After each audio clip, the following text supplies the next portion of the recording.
Eu penso que quando nós falamos de propósito, antes de mais nada, estamos nos referindo a algo que pretendemos que aconteça. Portanto, algo que ainda falta. O propósito alcançado é um ex-propósito. O propósito, portanto, ele carrega consigo uma dimensão de falta que o relaciona diretamente com desejo e com esperança, que são dois afetos importantes e muito correlatos à ideia de propósito. Ninguém que estabelece um propósito na vida pode abrir mão de desejar que esse propósito se realize e, portanto, todo propósito vem carregado dessa força desejante que é muito própria da nossa existência. O propósito, ele costuma dar um norte para a vida e, portanto, ele diminui a angústia existencial fundamental, que é de ter infinitas alternativas existenciais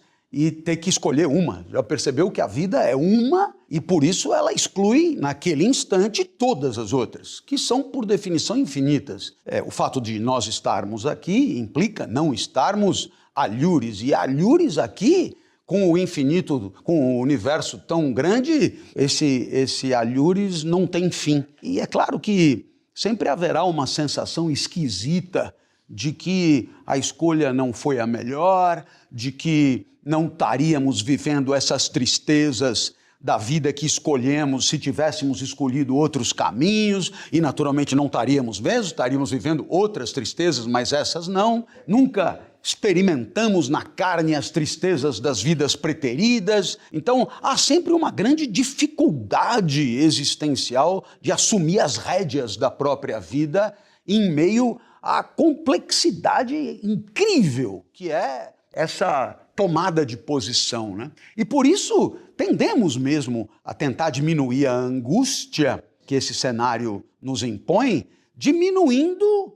as alternativas. Tá? Como é que você, né? Se você tem 1 milhão de possibilidades, você fica afogado de possibilidades. Então, como é que eu faço para diminuir? Bom, o primeiro passo é tentar identificar uma identidade, assim. Então, né? Eu, por exemplo, sendo professor, já excluí surfista, gigolô, cafetão, tantas coisas que não encaixam, e só isso, dizer eu sou o professor, já afunila poderosamente esse leque de alternativas para 2 ou 3 probleminhas que continuam sendo problemas, mas que agora, digamos, são bem mais circunscritos, né?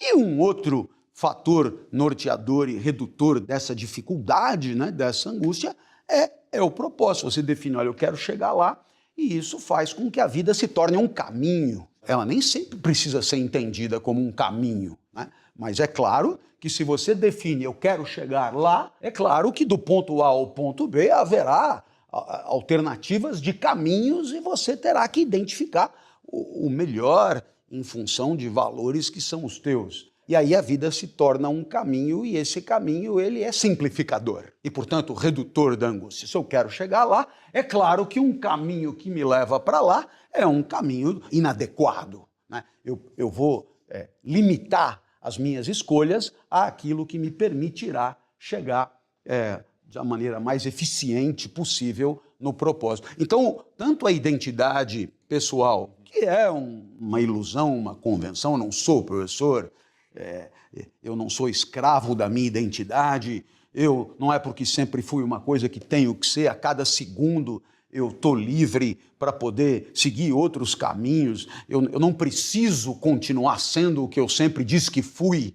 E também não devo entender o propósito como alguma coisa escravizante, mas como alguma coisa organizadora, alguma coisa que possa permitir que a vida seja menos complexa e, portanto, mais vivível. Porque, ante a complexidade original da vida, talvez nos sintamos muito afogados, muito asfixiados. Então, um propósito, você entenderá, ele é simplificador. É lá que eu quero chegar. E sendo lá, já não é lá, nem acolá, nem nenhum outro propósito que não aquele. A última coisa que eu acho bacana de dizer é que esse propósito, ele é definido em cima daquilo que conta para nós, que é valioso para nós, em cima de valores. Não há definição de propósito por cima, é possível sem identificar o que há de valioso na nossa vida. Então, isso é individual. É muito comum que as pessoas definam seus propósitos em função daquilo que lhes traga prosperidade, que lhes traga riqueza, glória, reconhecimento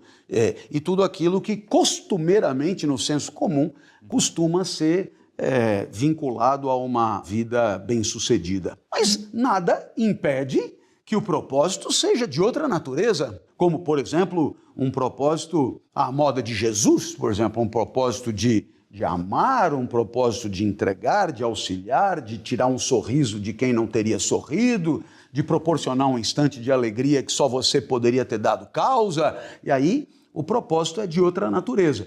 Então, os propósitos, eles não são aqueles necessariamente os mais conhecidos, não precisamos viver para acumular recursos, necessariamente, e podemos entender o propósito dentro de uma perspectiva de valores de outra natureza. Eu estou dizendo só das possibilidades e não estou sugerindo aqui nenhuma superioridade de um caminho em relação a outro. Mas acho mesmo que o propósito ele tem uma dimensão simplificadora e isso não é necessariamente ruim, entendendo que ante a pluralidade de opções existenciais que o mundo nos apresenta, às vezes é preciso mesmo ter critérios de simplificação.